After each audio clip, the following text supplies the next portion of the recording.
idea how zoomed in this is as well. Hey everyone, I've racked the bike, gone through the expo. I found my biggest fan. I would show you the Harry Potter tattoo I've got, but it's in a strange place. Yeah, so if you don't know Dan's channel, if you haven't watched it, where have you been?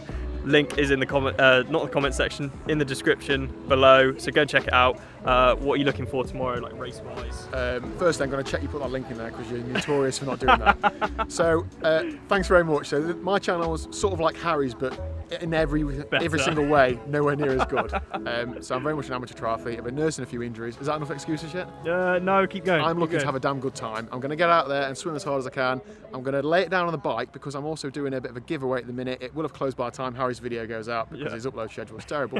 But basically, I'm going to try and ride as close to Harry as I can in terms of time. I'll be starting way behind him, but a bit of motivation for me, and then try and get around the run in the heavy rain, in the wind, and whatever else we've got forecast. Yeah, just try and get out and enjoy it because I need a new t-shirt. So that's basically that's your only motivation. Exactly. Because you've had a bit of a knee niggle, haven't you? Yeah, I mean, I'll leave the scabs on just for like a bit of like sympathy, but that's just proof. Yeah, because triathlete in a bike race just doesn't go well. So I so go hard on the bike if you can survive the run.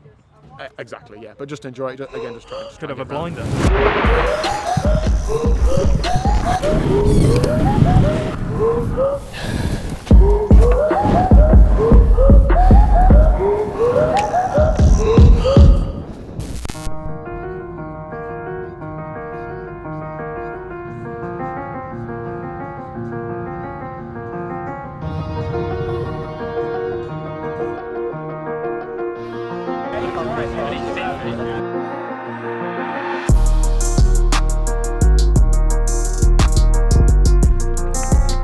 Harry, 3.5 minutes behind first swimmer.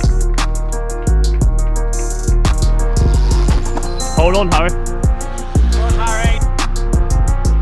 Well done, great work, great work. Well done, go on, Harry.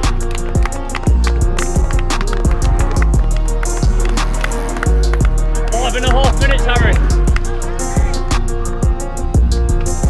Go on, Finn. 5 minutes, Harry.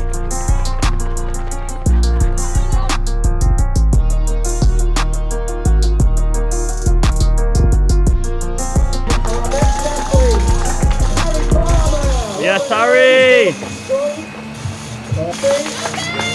He's looking like he's left it all out on the course there. So back from the race, I'll do a race debrief in a bit, but what we're doing now, Tommy bought some ice from the shop.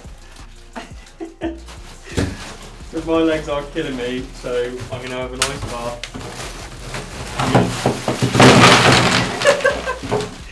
Do a proper Wim Hof. Not looking forward to this. Ha! Oh shit.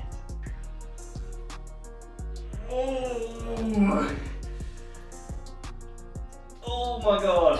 Oh my god, that's cold. Oh shit. Go on.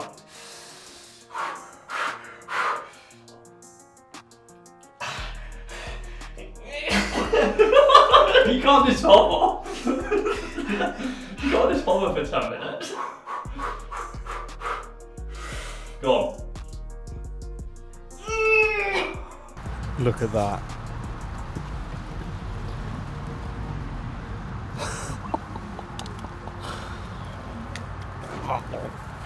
It's actually a couple days post-race. It's Tuesday now. My body is still aching a lot, actually. First of all, massive shout out to Tommy. He's one of the athletes that I'm coaching. I stayed with him for the weekend, a couple of days. It was amazing, and he also did a lot of the filming that's in this video. So Tommy, really appreciate it. Wouldn't have been able to do it without you, so thanks so much. The next thanks has to go to Outlaw. Thanks so much for putting on the event. Did an incredible job. We were forecast for quite a lot of rain. Luckily, I don't think actually I got rained on once, which was amazing. The organisation was fantastic. All of the marshals, all of the people working for Outlaw, incredibly helpful, incredibly friendly. Can't fault them at all. So Outlaw, thanks so much for putting on this event. I think you did an awesome job. And yeah, it was just brilliant. So I thought I'd go through the results. I've got everything on my laptop here, and just kind of go through swim, bike and run and how I kind of feel after the race. Overall, I came 4th. Josh Lewis, he came 1st, Andrew Horsfall-Turner 2nd, Tim Don 3rd, and it was me who was 4th. So the winning time was 3 hours 55 and 14 seconds, and my time was 3 hours 58 and 48 seconds. And the way it worked, it was like a rolling start, so it wasn't a mass start. So I'm pretty sure, yeah, Tim Don went off first, and then I started, I think about 90 seconds, I'm not too sure, after him. So I was number 32, and the swim was a bit of a time trial, really. I didn't kind of find many feet. I kind of swam, I went really hard from the off to try and find quick feet. Ended up swimming a little bit with Kit Walker, so that was good. And then ended up pushing on a little bit more. So it was kind of like on my own for the majority of the swim. It would have been nice to find some quicker feet, but I think either the quickest guy, Josh, he was behind me, and the other quicker guys were kind of up towards the front already. Ended up closing the gap to Finn Arens, and we ended up getting through T1 together. So it was actually worked out to be myself, Finn and Josh running through T1 together, Josh being the guy who actually ended up winning it. Incredible performance from him, I've got to say, Josh, like, you absolutely crushed it, so hats off to you. And yeah, we started the bike together, 3 of us. We all were working quite well. We know we wanted to bridge the gap to the front guys. I think about 20k in, I want to say, we met quite a big group. It was a massive group, and I wanted to break it up, and I knew we weren't at the front of the race because I knew up the road was the likes of Tim Don, Andrew Horsfall-Turner and those guys, and I really wanted to try and kind of minimise the loss to those guys as much as possible, and if anything, try and gain on them as much as possible. So myself and Josh ended up putting in some big surges, ended up like whittling the group down a little bit, getting up the only climb of the day, descending off that was really good. Unfortunately, I tried to break down the group a little bit, myself, Josh, Finn, and actually Donald Brooks, another really good athlete. He was doing quite a lot of time on the front, which was really good to see. And hats off to him, like, he's a really, really good athlete. But it was a shame, like, the group was just too big, and people towards the back of the group didn't want to do any work. So it was only really a couple of us, or a few of us, you know, myself, Donald, Finn, and Josh, actually putting in like some surges and really trying to break away. But there was probably about 15 like people within this group who just didn't want to surge, and it was really quite frustrating because trying to break away from a group like that just, they're not going to do any work, but also they want to bridge the gap to you when you're surging. It's really, it's frustrating, but that is racing at the end of the day. Like, you can't, you know, that's them just playing the game. But it is frustrating because you're damned if you do and you're damned if you don't. And what I mean by that is you're damned if you do, because if you do put in the surges and you do try and break away, you end up hurting yourself and bringing a load of other people with you who will be fresher for the run. But you're damned if you don't, because if you just sit up and just wait and just don't put in any effort, then you're letting the race in front of you get away. So like the likes of, you know, Tim and Andrew, if I just sat up and just waited and just was like, yeah, I'm not doing any work, then the guys up the road would bugger off, and then I wouldn't have been competitive. So it's like, it's really quite hard. And I did actually kind of like, I think it was like 36 miles in or something, I just sat up for a bit. I was like, I'm not pulling anymore. Like, I'm just going to sit in. And then kind of got the legs again and was trying to push again. Unfortunately, Finn ended up taking a corner way too quickly. I was the guy behind him, and he went down like a sack of shit. He went down so hard. And I genuinely, I thought he would have definitely broken something. I slammed on my brakes. Both wheels ended up locking up. I was pretty nervous that I was going to go down as well. Luckily, I didn't go down. I stopped just before I was about to hit Finn. And a couple of guys went past. I had to make sure Finn was okay, because I've had it before where guys gone down in front of me, and it's just never nice. And you know what? Yeah, we are racing, but we're all human at the end of the day, and you've got to check if the guy in front of you or the guy who's gone down is okay. Like, it's just like, come on, racing's racing. Like, it's just a sport at the end of the day. Like, someone else's life is more important than that. So I had to check he was okay. He just shouted at me like, just keep going. So I knew he was all right. He wasn't dead. And yeah, just ended up getting back on it. Myself, Josh and Donald ended up then putting a bit of a gap between us and the rest of the group into T2. Start of the run, I was neck and neck with Josh, and I had Donald Brooks just maybe like 5-10 seconds behind us. Now Josh was running pretty damn quick out of T2. I had a decision to make. Do I settle in and do I bring it back a little bit and end up kind of being a bit more of a consistent run and almost like trying to up it at the end and hope that he blows up so I can then come and kind of overtake him towards the end?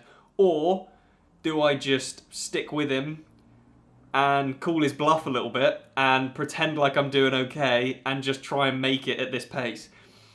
Stupidly, I ended up doing the latter, and it was not clever because, yeah, my legs were hurting from that bike, and I just, you know, I knew we were shifting a little bit too much. I knew I was going to fade, but I didn't anticipate how much I was going to fade. Unfortunately, Josh will back me up on this. My stomach was all over the place. Like, it was making some weird noises. So I was worried to take on like any gels or anything because I thought my stomach was just going to completely go. So I was really trying to nurse that. We were running, yeah, pretty quickly. I think we were running on target for like a 110 off the bike. And I was like, oh man, I don't know if I can do this, but I'm gonna try and do it as much as possible. Anyway, first lap down, I was like, yeah, I'm hurting. So, and reluctantly, I was slowing down a little bit. Josh started to peel away slightly. I could see him just running away from me, and it was so demoralizing. Then I got caught by Donald Brooks, kind of towards the end of the second lap, and he was looking really good. He was looking really strong. I was trying to pretend that I wasn't hurting, but I really was. Ended up running on his shoulder for a little bit and thought, you know what? I've got Donald here. We can make it to the finish. We can work together.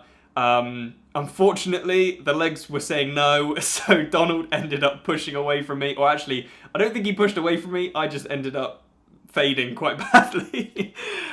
So yeah, it was not good. The last lap was slow. I think I just faded so badly. If I'd been a bit more consistent with it and I started a bit slower, maybe it would have been a quicker time. Who knows? But I just, you know what? I thought, sod it. I'm going to go with the race and see how long I can hold on for. And I think sometimes you just have to make that split decision. And sometimes it's not going to work out, but then you learn from that mistake. And if I didn't go with the race, you know, maybe I would have had the same issue, and you know, so I just had to go with it. Tom and Lauren from Passion Fit, again, thanks so much for the support you guys are giving me. I think all Tom said to me on my last lap was just one foot in front of the other, mate. Just make it to the finish, because he knew I was just looking so grim. Like, some of the finish line photos, I looked completely out of it. I wanted to go sub 75, ended up doing 76.50, which, if I'm honest, I'm a bit disappointed with. I don't think I overbiked with regards to like the time and the overall power, but I think all of those surges add up, and I think that really hurt me for the half marathon. And then trying to keep up with Josh was probably a really bad idea, but anyway, I tried to do it as best I could. It's so frustrating to be so less than a minute away from Tim Don. I was like, come on, less than a minute away from the podium. But yeah, it wasn't my day. But still, 4th place, I'll take it. I'm happy with the result. But what I will say is, I think the rolling start, now I know they do it because of COVID, and by no means am I saying this is, you know, Outlaw's fault for doing this. I'm saying that, you know, it's purely because of COVID regulations, and I know that's why they have to do it. But the rolling start, it's difficult. It changes the dynamic of the race. I'm not saying I would have done any better with a mass start. I'm not saying anything might be different.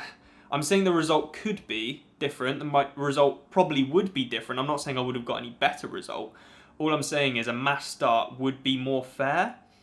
The reason why I'm saying that is, with a rolling start, everyone's got a different opportunity. Everyone's around different people. Whereas with a mass start, you can't complain at all. Like, you have the same opportunity as everyone else on that start line. The issue with the rolling start is it's not that. It's everyone's got a different opportunity. So would I have raced differently if it was a mass start? Yeah, probably. Would Andrew have raced differently if it was a mass start? Probably. Would Josh have raced differently if it was a mass start? Yeah, probably. The answer is probably for everyone.